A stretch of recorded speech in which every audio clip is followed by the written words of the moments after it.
laajte nee na est-ce que fase mun nañ ko yóbbante surtout tamit xam naa ñaari laaj yi benn la est-ce que fase mun nañ ko yóbbante waaye itam ci ki nga xamante ni biñ koy fase fekk na mu ëmb ba am 1 mois 2 mois. fase mën nañ koo yóbbante waaye fi nga ko yóbbantee rek fa la fase ma tàbbee. soo yónni woon nit ba ñëw nga ne ko demal nga wax sama soxna ne ko fase naa ko. Xalil nee na foofa rek la fase ma moom tàbbi na ba pare. loolu ba nga koy wax rek la fase ma tàbbi. kon loola wér na. fase mën nañ ko tamit bind message. nga toog nga bind message bi yónni soxna sa ne ko fase naa la. mais da nga koy vérifier ne ko ndax jot nga sama message bu ne waaw. ci man la yow ci wala bàyyi ko nga ne waaw loolu liiral ma dégg mu ne nangam nga ne ko waaw ci man la bàyyi ko. fase ma tàbbi buy message fokk mu dem ba yegg ca moom.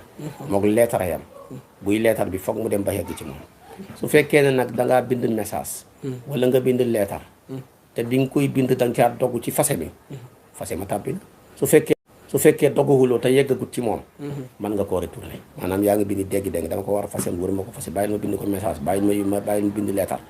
yàlla dogal nga bind mbaa nga def message mais sonnu ta dem.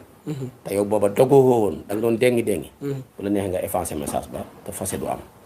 waaye su fekkee ne nag da nga caa dogg carrément bu heggee ca moom rek fase ma tàbbi na. waaye nag ndaw nag yónni ndaw nag moo gën a garaaw ndaw moom. bi nga ko xooxee sako baat yi rek yegg naam yeggagut fase bi tàbbi. moo tax kon nag yooyu mën naa ne jigéen bu ëmbee mën nañ koo fase ndax su fekkoon ne jigéen bu ëmb kenn du ko fase yàlla du jàngal ne an nañu war a yeddaxo te moom jàngal ci alxuraan ne wa ulaatul ahmaali ajaluhunna an yada'na hamlahunna boo yoree soxna mu ëmb nga fase ko yeddaam mi ngi xem ci bu sippee doom ji rek yeddaam jeex na même bu jëkkëram deewoon fekk mi ngi ëmb bu amee doom rek yeddaam jeex na kon nag lu amul du am atte kon nag bi mu amee atte rek lañ xam ne am na